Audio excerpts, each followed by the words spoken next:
This is Serena Shim. She was a United States citizen. She was a daughter, sister, mother, and a journalist. Her family and friends affectionately called her Sassy. Her mission in life was to expose the truth and make the world a better place. While on assignment for Press TV in Turkey, Serena witnessed ISIL militants being transported into Syria on World Food Organization vehicles via Turkey. Serena said that she had gathered evidence to support these claims. It was then that Turkish intelligence claimed Serena was a spy and sought to arrest her for questioning. Serena was worried.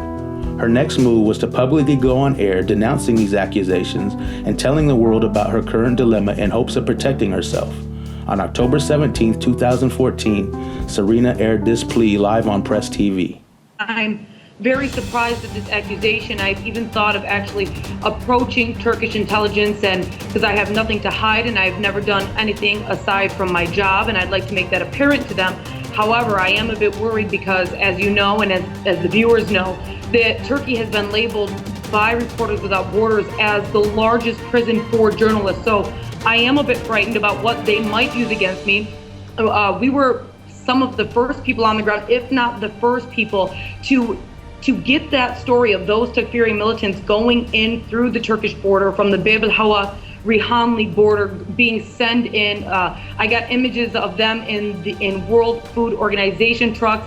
It was very apparent that they were Takfiri militants by their beards and by the clothes that they wore, and they were going in there with NGO trucks. And I just find it very odd.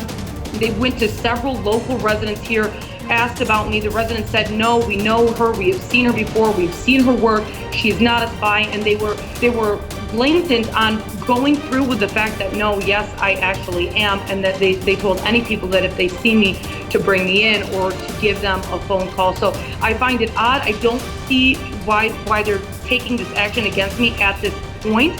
I think that it may be because some of my previous stories that I've aired, because now in the area of Kobani, we haven't been inside. We've been telling the story from the Turkish side of the border. There's other international news agencies there as well. I don't know how they tell their stories or how accurate their stories are, and if that's why they have pinpointed me in this particular incident.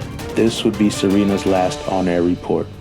2 days later, on October 19, 2014, Serena Shim and her cousin Judy Irish were traveling down a 3-lane highway.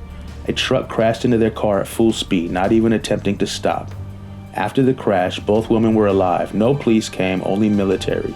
Judy Irish was taken to a local hospital, and Serena Shim was taken away to another location. There was no other information available except that sometime after she was taken away, she was killed. All of her belongings, including videos, pictures, reports, and evidence, have mysteriously disappeared. The official story of the Turkish government has changed and changed again. Staged pictures of the accident and multiple stories were released to the public. This case has no shortage of misinformation. The U.S. claims they do not investigate United States citizens killed abroad, even though they have done so more often than not in the past. A media blackout has been imposed. Journalists were being told not to mention Serena Shim. Then, the world went silent about the mysterious death of Serena Shim.